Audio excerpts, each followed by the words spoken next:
Et avec nous maintenant dans la Une francophone, Geneviève Brisac. Bonsoir, soyez la bienvenue sur TV5 Monde. Vous êtes l'auteur de Mes mots sauvages, c'est aux éditions Point. Tiens, peut-être d'abord une réaction. Le mot rond-point vous a fait réagir. Ah oui, j'aurais bien aimé. J'ai peut-être demandé à faire dans une édition Augmentée. Rond-point, c'est un très bon mot. Pourquoi ?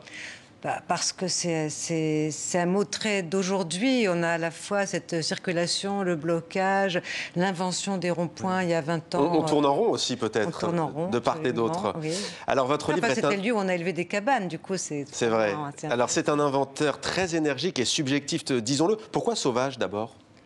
Comme je l'explique, parce qu'ils ne sont pas domestiques. C'est-à-dire que les mots n'obéissent pas au pouvoir, ils n'obéissent jamais au pouvoir. Et vous citez notamment Virginia Woolf, l'écrivaine, qui dit « Il n'y a rien de plus sauvage, de plus libre, de plus irresponsable, de plus indomptable que les mots ». Alors ça va de A comme abstention à Z comme zouave.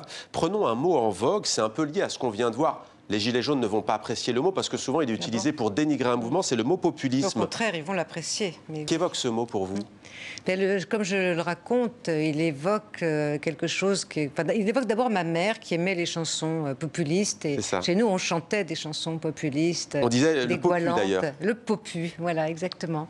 Et le problème du populisme, ce n'est pas le peuple qu'on évoque, qu'on flatte, etc., etc. C'est la manière dont on l'utilise. Et ce qui est important, c'est aujourd'hui que le populisme n'est pas forcément là où on pense. C'est-à-dire ? Mais je pense que le populisme n'est pas du tout le fait des gilets jaunes, il est tout à fait ailleurs. Et les gilets jaunes sont pour moi le symptôme, enfin c'est pas notre sujet du tout, mais comme beaucoup de Français, je crois que les gilets jaunes sont le symptôme d'une réelle injustice. Un réel malentendu, enfin plus que malentendu, une réelle injustice. Oui, c'est intéressant parce que c'est vrai que dans votre livre, je le disais très vif, on oscille entre le politique mais le poétique aussi. Il y a l'intime et le collectif. Prenons aussi un autre mot qui est un sujet de philosophie au baccalauréat souvent, la notion de vérité. Vous dites qu'elle est dangereuse, qu'elle fait peur. En tout cas, c'est la première pensée qui peut venir, ce qui vous vient. Pourquoi ? Vous le savez bien, dire la vérité, c'est s'exposer à toutes sortes de mesures de coercition. Beaucoup de gens se sont fait arrêter pour avoir dit la vérité, beaucoup de gens se sont fait tuer pour avoir dit la vérité. Beaucoup de gens sont tombés en haut de leur escabeau social pour avoir dit la vérité. L'hypocrisie en société est beaucoup plus appréciée. Le mensonge aussi. Oui.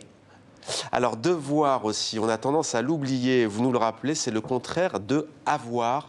Vous faites référence au latin souvent. Oui. Que représente pour vous ce mot, qu'en français, je fais référence au latin, comme vous le disiez, parce que beaucoup de mots français viennent du latin, quand ils ne viennent pas du turc, de l'arabe, de l'italien, de l'espagnol ou de toutes sortes de l'allemand, etc., etc.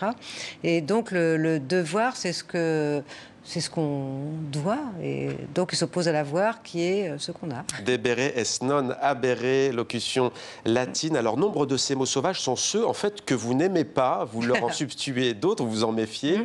Mais qu'est-ce qui fait qu'on se méfie d'un mot ? En fait, c'est pas tant le mot en lui-même, c'est plus l'utilisation qu'on en fait, ce qui charrie. C'est sa domestication. Le mot charité, par exemple, que je décortique.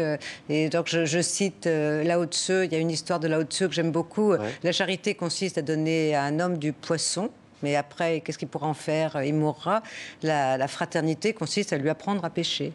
Une sélection de mots que vous évoquez avec esprit et humour. Merci beaucoup Geneviève Brisac d'être venue sur notre plateau, c'est un plaisir. Mes mots sauvages, inédits, collection dirigée par Philippe Delerme, c'est aux éditions Point. Et vous l'avez dit, peut-être que la promesse sera tenue, il faut peut-être l'actualiser à l'avenir, ce sera en tout cas notre plaisir. Merci à vous. Merci beaucoup.